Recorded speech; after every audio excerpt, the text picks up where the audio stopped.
राकेश पांडे, अयोध्या की हर एक तस्वीर, क्योंकि घड़ी बेहद करीब आती जा रही है। 22 जनवरी को जब भव्य राम मंदिर, दिव्य राम मंदिर में प्राण प्रतिष्ठा होगी। अयोध्या पूरी तरीके से सज गई है। दुल्हन की तरह अयोध्या को सजाया संवारा जा रहा है। प्रभु राम की नगरी अयोध्या, जिसे प्रभु राम ने कहा था कि वो तो उन्हें बैकुंठ से भी प्यारी है, राम नगरी का कोना कोना अद्भुत दिखाई दे रहा है। आप अयोध्या के किसी भी कोने में चले जाइए, आपको दिव्यता देखने को मिलेगी। कलयुग में, आधुनिक युग में, त्रेता युग की दिव्यता, भव्यता आपको देखने को मिलेगी। बड़ी खबर यह है कि थोड़ी देर में मुख्यमंत्री योगी आदित्यनाथ अयोध्या पहुंचने वाले हैं। उनका दौरा पहले कल होने वाला था, लेकिन मौसम और दूसरी वजहों से दौरा आज के लिए टला। अब से थोड़ी देर बाद मुख्यमंत्री योगी अयोध्या पहुंचेंगे। पीएम मोदी के दौरे से पहले तैयारियों का जायजा लेने आ रहे हैं, यानी हर वो तैयारी मुकम्मल की जा रही है कि कहीं से कोई कोर कसर बाकी न रह जाए।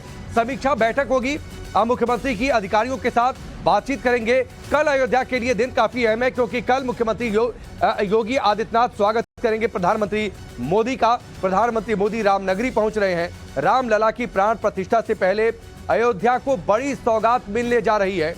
कल PM Modi Ayodhya railway station की नई बिल्डिंग का उद्घाटन करेंगे। और देखिए, हमारे वरिष्ठ सहयोगी दिनेश जी जुड़ चुके हैं।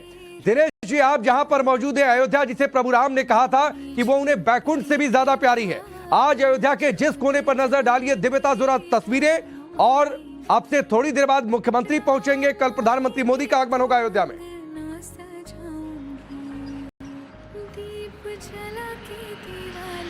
बिल्कुल, जैसा आपने कहा कि मुख्यमंत्री जी को कल पहुंचना था।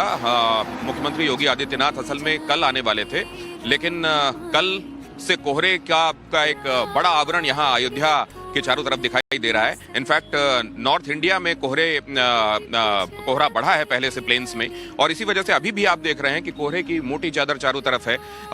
यहाँ के स्कूलों को भी 1 तारीख तक के लिए, पहली से और 12वीं तक के स्कूलों को बंद किया गया है कोहरे की वजह से। लेकिन इस कोहरे के बावजूद मुख्यमंत्री योगी आदित्यनाथ, क्योंकि वक्त निर्धारित है, आप जानते हैं 30 तारीख को प्रधानमंत्री नरेंद्र मोदी यहां पहुंचने वाले हैं, उससे पहले तैयारियों की समीक्षा करना मुख्य उद्देश्य है। कल नहीं हो पाया, लेकिन आज ये होने वाला है। कुछ ही देर में अयोध्या की तरफ रवानगी हो जाएगी लखनऊ से, और यहाँ पर श्री राम कथा पार्क जो है, जहाँ पर दीपोत्सव के वक्त उनकी लैंडिंग हम अक्सर देखा करते हैं, प्रभु श्री राम के साथ वहां पहुंचते हैं, उनका पूजन अर्चन करते हैं राम दरबार का, वहीं पर उनकी लैंडिंग होने वाली है। और उसके बाद वो मार्ग जिससे होकर प्रधानमंत्री का काफिला रोड शो के लिए निकलेगा, उसी मार्ग पर वो आगे बढ़ेंगे और देखेंगे तैयारियां कैसी हैं, जिसमें पहले तो वो पूजा अर्चना यहाँ उतरने के बाद करेंगे, लेकिन फिर बढ़ेंगे आगे हनुमानगढ़ी की तरफ। और ये वही रास्ता है जहां से कल प्रधानमंत्री नरेंद्र मोदी भी गुजरेंगे। हनुमानगढ़ी से आगे फिर राम जन्मभूमि की तरफ वो जाने वाले हैं, और श्री राम जन्मभूमि में पहुंचकर वहां की तैयारियों की वो समीक्षा करने वाले हैं। रात में यहीं पर उनका यात्री निवास में विश्राम होगा, और कल के कार्यक्रम के पूरे हो जाने के बाद वो फिर से लखनऊ की तरफ प्रस्थान करेंगे। और फिलहाल आप देख रहे हैं, ये वो हाईवे है जो कि कनेक्ट करता है 15 किलोमीटर दूर जो महर्षि वाल्मीकि इंटरनेशनल एयरपोर्ट, जिसका नाम अब कर दिया गया है। श्री राम एयरपोर्ट पहले नाम था, अब महर्षि वाल्मीकि के नाम पर इस एयरपोर्ट का नाम रखा गया है। इसी रास्ते से होते हुए प्रधानमंत्री नरेंद्र मोदी का कैवलकेड आगे बढ़ेगा। ये वो रास्ता है। इस पूरे रास्ते को, जैसा आप जानते हैं, 5 जोन्स में, 13 सब जोन्स में और 41 सेक्टर्स में बांटा गया है, और इनके लिए अलग अलग तरीके की तैयारियां की गई हैं। 24 मैजिस्ट्रेट पॉइंट्स बनाए गए हैं, और इन मैजिस्ट्रेट पॉइंट्स में 22 magistrate any given point time deployed रहेंगे, जो कि अपनी अपने जोन, सेक्टर, सब सेक्टर्स की समीक्षा करते रहेंगे और देखते रहेंगे वहां की तैयारियों को डायनेमिकली कब कहां किस चीज की जरूरत है। इस समय आप देख रहे हैं, ये इस रास्ते पर न सिर्फ आप देखें पुष्प सज्जा है, पूरे रास्ते में हर एक पेड़, वो ताड़ का पेड़ ही क्यों ना हो, लेकिन उसमें पुष्प सज्जा आपको जो दिखाई दे रही है, उसमें गेंदे के फूल भी दिखाई दे रहे हैं। डिवाइडर में देखिएगा जरा गौर से, और इन डिवाइडर्स में और इनके सड़क के दोनों तरफ सड़क की मरम्मत, इसका रंग रोगन। इधर आप देखिए, इस पूरे रास्ते में प्रभु श्री राम से लेकर अंगद जी, जटायु जी, जामवंत जी, रामायण के वो किरदार जो हमारे मन मस्तिष्क में पीढ़ियों से अजर अमर हैं, उन सभी किरदारों को रास्ते में आप देख सकते हैं यहाँ मूर्तियों के तौर पर। और बगल में लगे हैं बड़े बड़े होर्डिंग्स। हालांकि जहां अभी जिस जगह मैं मौजूद हूं, इसके पहले और इसके बाद में 500 मीटर दूर आगे होर्डिंग्स हैं, और उन होर्डिंग्स में अयोध्या वासियों की तरफ से, यहाँ के लोगों की तरफ से, उत्तर प्रदेश की तरफ से न सिर्फ मुख्यमंत्री योगी आदित्यनाथ को, बल्कि प्रधानमंत्री नरेंद्र मोदी को आज के इस घड़ी को दिखाने का श्रेय देते हुए आज की ये पावन घड़ी अगर आ रही है और यहाँ रामलला अपने भव्य मंदिर में विराजने वाले हैं, तो इसका श्रेय पूरे तौर पर नरेंद्र मोदी, उनकी टीम और योगी आदित्यनाथ को देते हुए। एक चीज और दिनेश जी, चूंकि आप अयोध्या को इस समय अयोध्या में रहकर करीब से देख रहे हैं, तैयारियों को देख रहे हैं, आगे चुनाव भी है, खैर इसकी बात तो मैं अभी नहीं करूंगा, लेकिन अगर कल के रोड शो की अगर मैं बातचीत करूं, उसकी तैयारियां कैसी? एक थोड़ी देर पहले ट्रायल भी हुआ है। प्रधानमंत्री मोदी के कई सारे रोड शो हमने देखे हैं, कई सारों को आपने कवर किया होगा, कई सारों को मैंने भी कवर किया है। किस तरीके से कल का रोड शो थोड़ा सा अलग होने वाला है, जिसे लोग शायद हमेशा याद रखें?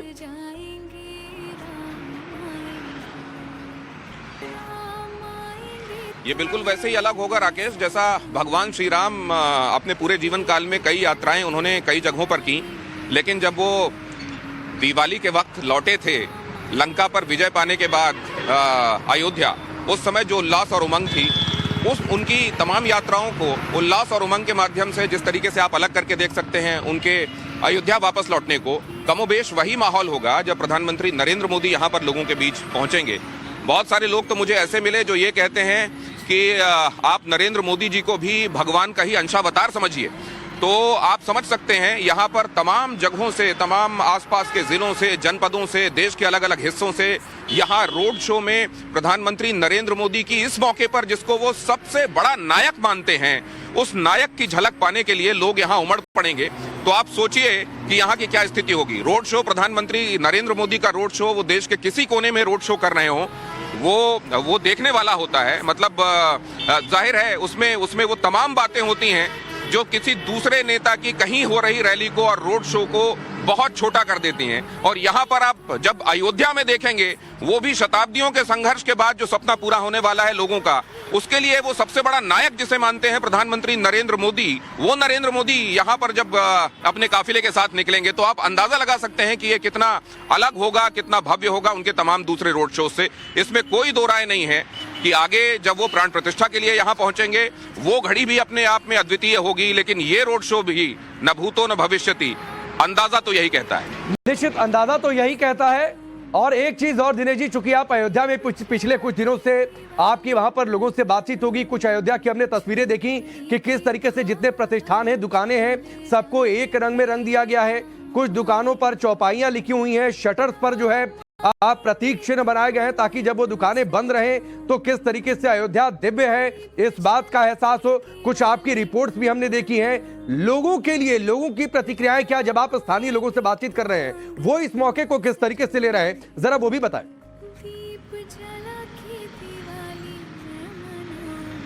गदगद है वो, कई बार अश्रुपूर्ण हो जाते हैं, उनको शब्द नहीं मिलते हैं अपनी भावनाओं को व्यक्त करने के लिए, और जब फिर रुंधे हुए गले से वो बोलना शुरू करते हैं। मसलन आपको एक बहुत दिलचस्प बात बता रहा हूँ, यहाँ आज एक और लिहाज से ये दिन अयोध्या के लिए बेहद खास है।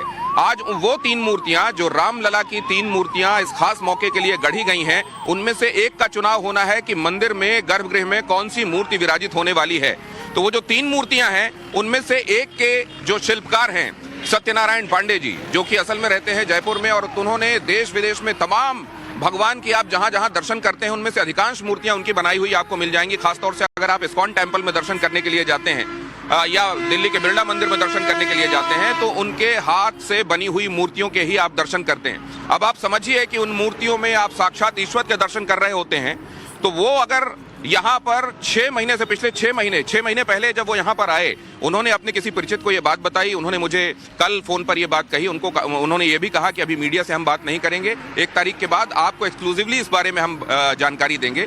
लेकिन वो ये बताते हैं कि दिन रात उन्होंने नहीं देखा, 6 महीने से वो इस परिश्रम में लगे रहे। यहीं पर एक जगह हनुमान जी के मंदिर में रहकर वहीं का भोजन प्रसाद वो ग्रहण कर रहे थे, क्योंकि वो कहते हैं जैसा खाए अन्न वैसा बने मन। और फिर उसके बाद वो जब उनसे आप बात करिए तो वो रुंधे हुए गले से वो बता नहीं पाते। यही यहाँ के अधिकांश लोगों की स्थिति है। मैं दिनेश जी इस पर बातचीत को आगे बढ़ाता हूँ, क्योंकि 3 मूर्तियों में से जानकारी ये भी है कि एक मूर्ति का चयन भी आज हो जाना है, इस पर मैं बातचीत करूं। लेकिन उससे पहले एक बड़ी खबर है, रामलला की प्राण प्रतिष्ठा से पहले टाइम्स टाउन ऑफ भारत की टीम ने जगतगुरु स्वामी रामभद्राचार्य से भी बातचीत की है। पीएम के अयोध्या दौरे पर स्वामी रामभद्राचार्य ने कहा कि राम मंदिर में पीएम की रुचि, ये इस देश का हमारा सौभाग्य है। डबल इंजन की सरकार है, अच्छा लग रहा है। राम मंदिर पर राजनीति जो चल रही थी वो बंद हो जानी चाहिए पूरी तरीके से। अब तो दर्शन करने का समय है। विपक्ष को राम जी का भक्त हो जाना चाहिए। राम ही कर सकते हैं विपक्ष का बेड़ा पार, और अगर विपक्ष नहीं समझा तो शायद विपक्ष का क्या होगा, इस बात को लेकर भी उन्होंने आशंका जताई। सुनिए।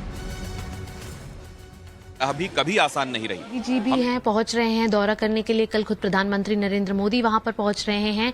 कैसे देखते हैं, क्योंकि इसकी भव्यता का जो आलम है वो काफी ज्यादा बड़ा होगा। निश्चित रूप से बहुत अच्छा होगा, और सौभाग्य है कि हमारे प्रधानमंत्री रुचि ले रहे हैं और हमारे मुख्यमंत्री रुचि ले रहे हैं, तो डबल इंजन की सरकार है तो अच्छा लग रहा है। देखिए, लगातार आप पर भी टिप्पणी होती रहती है कि आप महाराज हैं और महाराजनीति भी करते रहते हैं, और इसीलिए कहीं ना कहीं राम मंदिर बन जाने के बाद भी राम मंदिर पर राजनीति बंद नहीं होगी। नहीं, राजनीति अब क्या होगी, दर्शन होंगे अब तो भगवान के। और विपक्ष को क्या जवाब देना चाहेंगे? विपक्ष को राम जी का भक्त हो जाना चाहिए। क्या कह सकते हैं कि विपक्ष अगर राम जी के पक्ष में न आए तो उनकी नैया पार नहीं लगेगी? नहीं लगेगी, बहुत अब की बार डूबेगी तो निकलेगी भी नहीं। आगे कौन चलता रहेगा फिर? अब बस मोदीमय हो जाएंगे सब? ऐसा कुछ नहीं, सब भगवान राममय हो जाएंगे। तो आपने सुना किस तरीके से विपक्ष को राम जी का भक्त हो जाना चाहिए, ये कहते हुए हंस उठे रामभद्राचार्य जी। लेकिन उन्होंने ये भी कहा कि राम मंदिर संघर्ष की सफलता है हमारे। राम मंदिर रावण के अंत जैसा आनंद है। 3 मूर्तियों में जल्द ही मूर्ति का चुनाव हो जाएगा। सुनिए। लगातार राजनीति का विषय भी बनता रहा है राम मंदिर, और अब समाधान इसका निकला है प्राण प्रतिष्ठा गर्भगृह से। इस चीज को कैसे देखते हैं कि आज मूर्ति का चुनाव किया जाना है? कितना महत्वपूर्ण पूरा ये एक स्तंभ जो है, एक समाधान जो है, एक पल जो है वो होगा लोगों के लिए? ये बहुत बड़े संघर्ष की हमारी सफलता है। कुछ लोग तो कह रहे हैं कि 15 अगस्त 1947 जैसा को, मैं ऐसा नहीं कह रहा हूं। मैं तो ये कह रहा हूं कि जैसे रावण का अंत होने पर जो आनंद आया था वही आनंद हमको आएगा। 15 अगस्त की हम बातें छोड़ दें। और मूर्ति चुनाव पर? मूर्ति चुनाव हो जाएगा। रामलला जी तो है ही, उनका तो कोई चुनाव करना नहीं है जी। वो तो 2-3 मूर्तियों का अपना है, उसमें हो जाएगा चुनाव। बिल्कुल। मुहूर्त को लेकर भी लगातार मुहूर्त अच्छा है जी। ऐसा है, बहुत अच्छे ज्योतिषी थे वो, हमारे ज्योतिषी हैं, हमारे मित्र भी हैं गणेश्वर जी। पंडित राजराज सरस्वती द्रमणी के वो पुत्र हैं। 84 सेकंड का मुहूर्त है, पुनर्वसु नक्षत्र है। उसी समय भगवान को गर्भगृह में पधराया जाना है। बहुत अच्छा होगा। रामभद्राचार्य जी को आप सुन रहे थे। भावना भी इस वक्त हमारे साथ जुड़ चुकी है अयोध्या से ही, लेकिन उससे पहले दिनेश जी एक बार फिर से मैं आपके पास आता हूं। रामभद्राचार्य जी को आप सुन रहे थे। विपक्ष को राम का भक्त हो जाना चाहिए कहते हुए खिलखिलाकर हंस पड़े। खैर ये सब बातें बाद में, लेकिन एक बार फिर से मैं आता हूं जहां पर हमारी बातचीत रुकी थी, और उस बातचीत का जिक्र रामभद्राचार्य जी ने भी किया। और बातचीत ये कि राम लला तो हैं, लेकिन 3 मूर्तियों में से एक का चयन, और जानकारी ये है कि संभवतः आज ये चयन राम सेवकपुरम में हो जाए।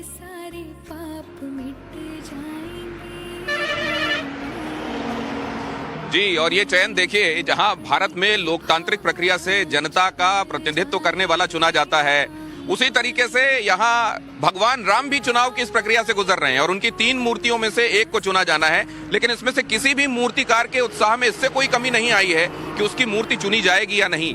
वो पूरे मनोयोग से मूर्ति बनाने के इस काम में दिन रात जुटे रहे, और उनका कहना यह है कि हम नहीं बना रहे हैं, ये प्रभु हनुमान जी हमसे बनवा रहे हैं। और जिनसे मेरी बात हुई उन्होंने ये कहा कि ये जो मूर्तिकार हैं सत्यनारायण पांडे, इनमें से एक मूर्तिकार वो ये भी कहते हैं कि हनुमान जी ने तो कई बार एक अंग को 11 बार बनाने के लिए कहा कि जब तक भगवान राम मर्यादा पुरुषोत्तम वाला कि उनकी झलक, उनका लावण्य शिशु अवस्था में वो कैसे रहे होंगे, इसकी झलक नहीं मिल जाएगी, तब तक मैं तुमको बोलता ही रहूंगा कि अपनी छेनी हथौड़ी को चलाते रहो और इसको और सुधारते रहो। बहरहाल मैं जहां पर मौजूद हूं वहां से अयोध्या आपको दिखा देना चाहता हूं। ये देखिए, जिसका मैं जिक्र कर रहा था, इस तरीके से प्रधानमंत्री नरेंद्र मोदी जी के स्वागत और अभिनंदन के लिए यहां पर ये देखिए, ये होर्डिंग, और ये तो छोटी होर्डिंग है जो डिवाइडर पर लगी हुई है, इस तरीके के बड़े पैनल्स लगे हुए हैं रोड साइड पर। मर्यादा पुरुषोत्तम श्री राम की नगरी अयोध्या में देश के यशस्वी प्रधानमंत्री नरेंद्र मोदी जी का स्वागत एवं अभिनंदन। अब जरा पीछे की इधर दिखाइए सत्येंद्र, इधर दिखाइए, ये जनता को भी यहाँ पर वेलकम किया जा रहा है। दिव्य भव्य नगर अयोध्या में पधारे संतगण, गणमान्य महानुभाव, श्रद्धालुओं,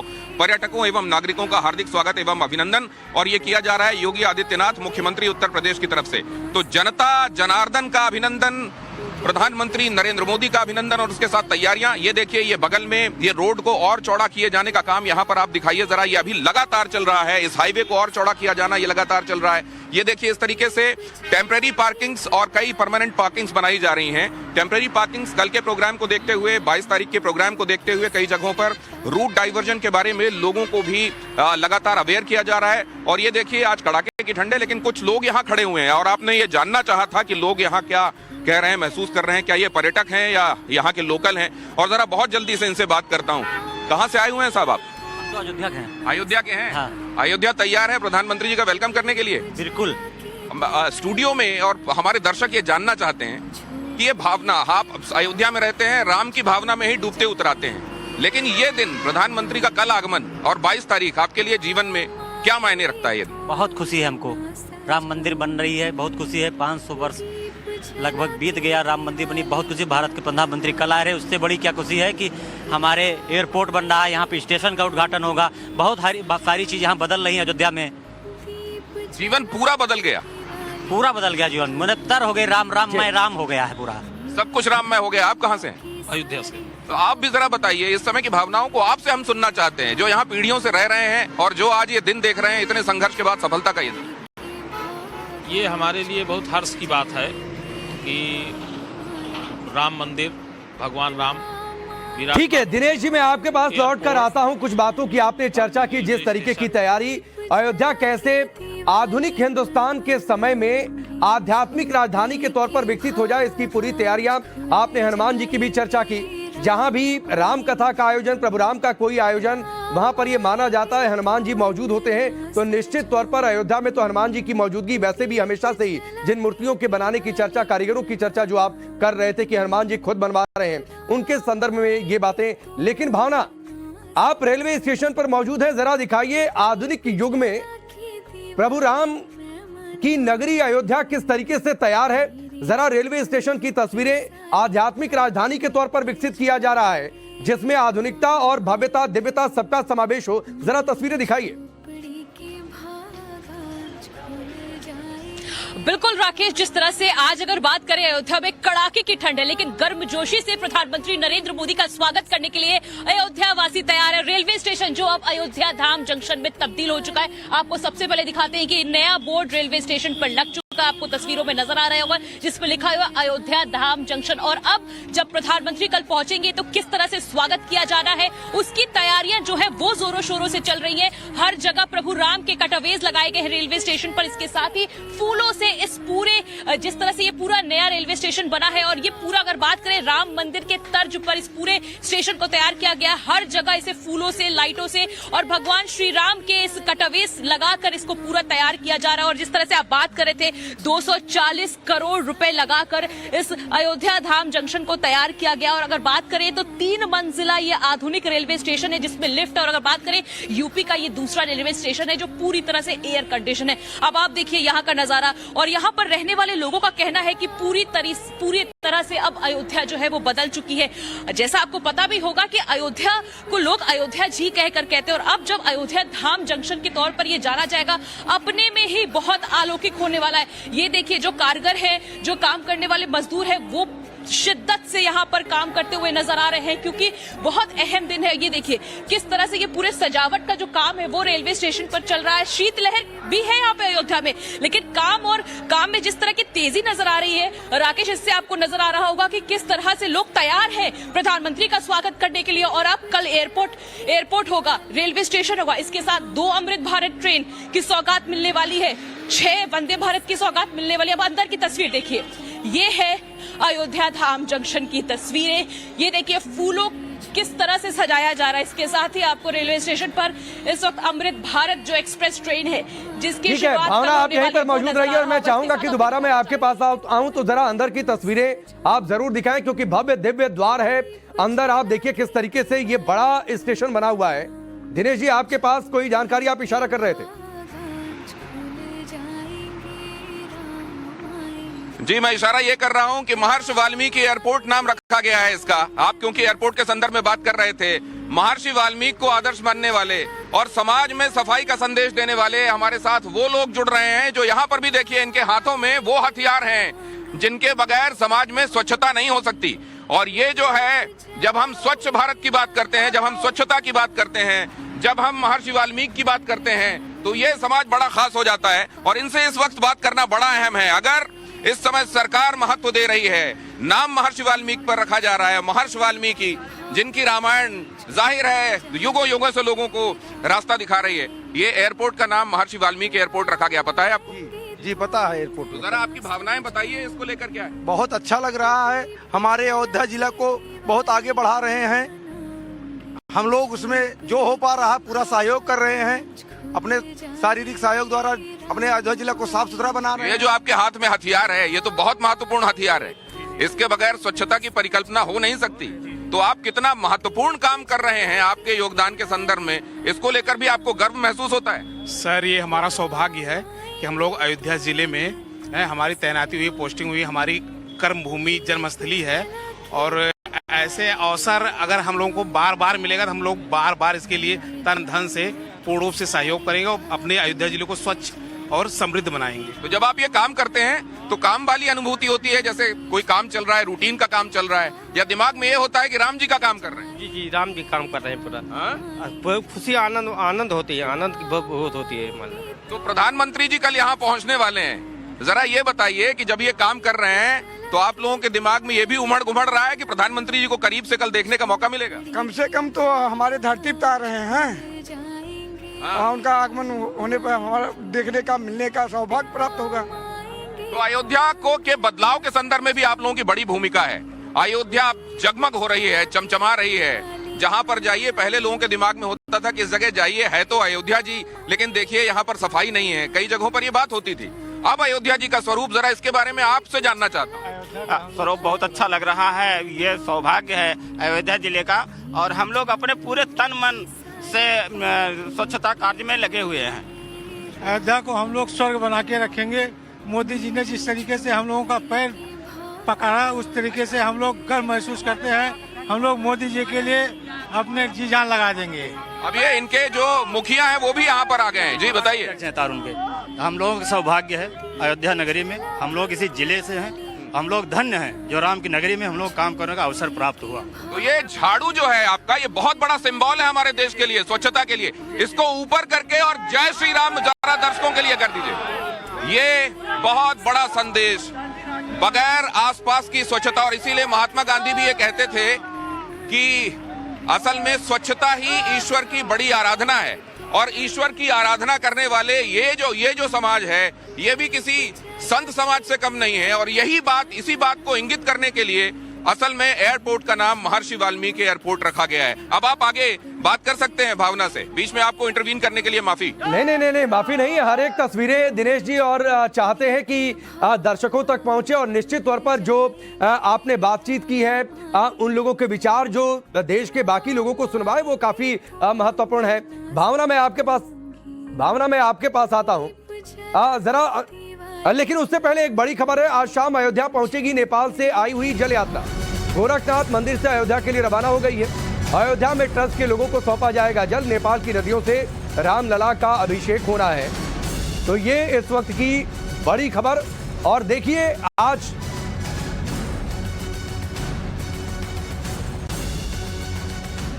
तो नेपाल से जो जल यात्रा लेकर विश्व हिंदू परिषद के नेपाल के जितेंद्र जी यहाँ पहुंचे हैं, राष्ट्रीय मंत्री भी हैं। तो ससुराल के जल से अभिषेक करने की तैयारी है प्रभु श्री राम का। जी, बहुत सौभाग्य की विषय है। ये हिंदू राष्ट्र नेपाल हम लोग कहते हैं और हिंदू राष्ट्र नेपाल है ही।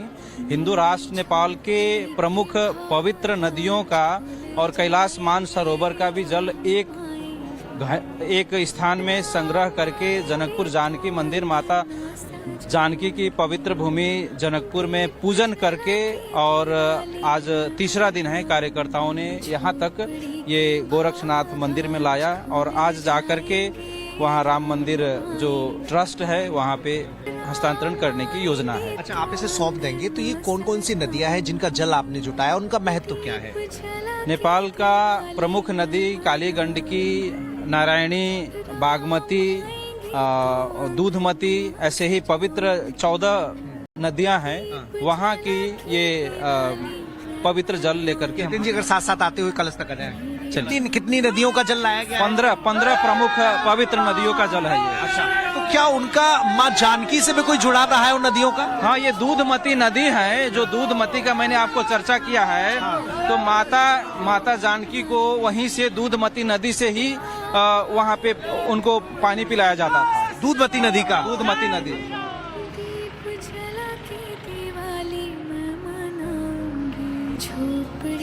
तो ये आपने देखा किस तरीके से नेपाल से, जनकपुर से, भगवान राम की ससुराल से किस तरीके से तैयारियां हो रही हैं, क्या हो रहा है वो भी हमने आपको दिखाया। अब जरा यहाँ देखिए, अयोध्या वापस आइए, देखिए किस तरीके से अयोध्या को सुसज्जित किया जा रहा है।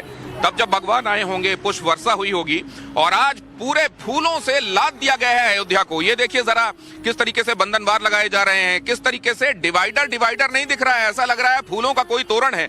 यहाँ पर देखिए जरा, और इन लोगों को भी देखिए जो हाड़ कपा देने वाली ठंड में, देखिए इन हाथों में जहां पर लोग दस्ताने पहने हुए भी इन दिनों खुद को गर्म नहीं पा रहे हैं, वहां पर देखिए खुले हुए हाथों से और इन ठंडे फूलों को किस तरीके से एक के बाद एक कुशलता के साथ लगाते जा रहे हैं। इन हाथों को देखिए और इन लोगों के उत्साह की भी कल्पना कीजिए जो इस साज सज्जा के कार्य में लगे हुए हैं। ये देखिए भगवान श्री राम के चरणों में अयोध्या धाम में यहाँ खड़े होकर इन लोगों का उत्साह देखिए। कल जैसा मैंने आपको बताया था कि 11,000 झंडे एक आदमी लगा रहा था, पूरा सुतलियों से लदा हुआ था। जब मैंने उससे पूछा कि भैया रात में खड़े हुए वो 9:30 बजे, तुमको ठंड नहीं लगी, कितना काम बाकी है? बोले भैया अभी तो 11 ही, अभी तो 1,000 लगा है, अभी तो हमको 10,000 और लगाने हैं। ये झंडे लगाने वाले का उत्साह था। और कहता वो, उसने कहा कि हम सोएंगे नहीं। और यहाँ पर देखिए, इनको देखिए जो फूल लगाने के कामों में लगे हुए, जरा इनसे भी बात करें। भैया ये काम लग रहा है या लग रहा है हवन में आहुति लगा रहे हो? अरे नहीं, बहुत जोर से काम चल रहा है। बहुत जोर से काम चल रहा है, दिन रात कर रहे हो? दिन रात काम कर रहे हैं। आज कितना काम करना बाकी है? अभी शाम तक, सुबह तक काम चलेगा, 9-10 बजे तक। तो ये फूल लगाने के काम में जैसे हम देख रहे हैं कि आप लोगों का ये बैच, जरा इसको दिखाइए करीब से। माननीय प्रधानमंत्री आगमन कार्य हेतु, फ्लावर डेकोरेशन कार्य हेतु, new Saket flower decorators Ayodhya, ये इनका बैज है जिससे इनको आइडेंटिफाई किया जाता है कि किस काम में लगे हुए हैं। तो यहाँ अयोध्या में अलग अलग तरीके का जो डिवीजन ऑफ वर्क हुआ है उसमें इन लोगों को आइडेंटिफाई करने के लिए इस तरीके के बैजेस हैं। मैं आपसे ये भी जानना चाहता हूँ कि कितने लोग लगे होंगे फूलों से अयोध्या को सजाने में? कम से कम हमारे पास होंगे कम से कम 2,000 बंदे। 2,000 लोग लगे होंगे? 2,000 कम से कम फ्लावर में लगे हुए हैं, केवल फूलों से सजाने? फूल सजाने के लिए। तो इसमें कितना लंबा स्ट्रेच आपको सजाना है? अभी यहाँ से जा रहे हैं क्या नाम, एयरपोर्ट तक। ये सीधे एयरपोर्ट तक जाएगा। और ये आप उधर से करते हुए चले आ रहे हैं? उधर से करते हुए चले आ रहे हैं, ये एयरपोर्ट तक जाएगा सीधे। तो अभी कितने किलोमीटर यहाँ से है एयरपोर्ट? कम से कम है यहाँ से 8 किलोमीटर। और कितना फूल लग जाएगा अभी यहाँ? अब ये तो आंकड़ा नहीं बता सकते हैं, कम से कम 8-9 गाड़ी फूल आया है गेंदे का। और ये गेंदा मैं देख रहा हूँ कि कल से ही लगाया जाना है, इनफैक्ट परसों रात से शुरू हो। तो अभी जैसे जिन जगहों पर आपने परसों लगा दिया है और प्रधानमंत्री जी कल आ रहे हैं, तो वो गेंदा अभी इस मौसम को झेल जाएगा? बिल्कुल ठंड है, ठंडा मौसम है ना, कोई दिक्कत नहीं, आराम से बहुत अच्छा रहेगा। ये कोई दिक्कत नहीं है, आराम से और बहुत ही अच्छा रहेगा। इसमें एक क्वालिटी होती है जिसको कहा जाता है वो बंगाल गेंदा। जो बंगाल गेंदा होता है उसमें किसी भी मौसम की मार को झेलने की ज्यादा ताकत होती है और ज्यादा देर तक वो ताजा बना रहता है। अब इसकी क्वालिटी क्या है शायद ये फूल वाले ही बता पाएंगे। ये जो आप लोग भी आइए, 1 मिनट के लिए मैं आपको डिस्टर्ब कर रहा हूँ, उसके बाद आपके काम में आपको मैं बाधा नहीं पहुंचाऊंगा। ये तोरण और ये फूल और ये 2 तरह के गेंदे, इसकी एक बंगाल क्वालिटी आती है, वो है क्या ये? हाँ, कोलकाता से। जी सर। तो ये ज्यादा देर तक मौसम झेल ले तो जल्दी मुरझाता नहीं है? मुरझाता नहीं है। ये मुरझाता नहीं है। तो ये आपके साथ इस तरीके के छोटे छोटे पैचेस में आप लोग काम कर रहे हैं, जैसे कुछ दूर आगे कुछ और दल लगा होगा या आप ही करते हुए आगे बढ़ेंगे? और दल है, और दल भी है, हम लोग जा रहे हैं, आगे दल और भी हैं। तो ऐसे जो ग्रुप हैं, जैसे यहाँ पे एक ग्रुप जो होगा उसका लीडर कौन है यहाँ पे? यहाँ पे लीडर सर ये आप हैं, आपकी निगरानी में हो रहा है सर? तो जरा बताइए ना हमारे दर्शकों को, ये कितने लोगों का एक जगह पे ग्रुप काम कर रहा है? ये ग्रुप कर रहा है 300 आदमी एक जगह पे। जैसे आप लोग हैं, यहाँ कितने लोग? यहाँ पे 20 हैं, कहीं 20 हैं, कहीं 50 हैं, कहीं 30 हैं। इस तरीके से काम अलग अलग हो रहा है। तो ये बता रहे थे दिनेश जी, 2,000 मैं लोग लगे आपको रोकता हूं। निश्चित तौर पर ये तस्वीरें बड़ी सुखद है और ये तस्वीरें अयोध्या किस तरीके से तैयार हो रही है इस बात का एहसास कराती हैं। इन गेंदों की विशेषता जरूर ये है कि शायद ये ठंड में इसी तरीके से खिले रहे, लेकिन एक बड़ी वजह ये भी है कि ये अयोध्या में लग रहे हैं। भक्ति की ऊर्जा है और मुझे लगता है कि शायद ही अयोध्या में किसी पर मौसम का कोई असर अब पड़े, चाहे फूल हो, चाहे वहां काम में लगे लोग हों, चाहे जमीन पर मौजूद लोग हों जो इस दिव्य कार्य में लगे हुए हैं। आप दोनों का बहुत बहुत शुक्रिया हमसे जुड़ने के लिए, इस पूरी बातचीत के लिए, इन तस्वीरों के लिए। आग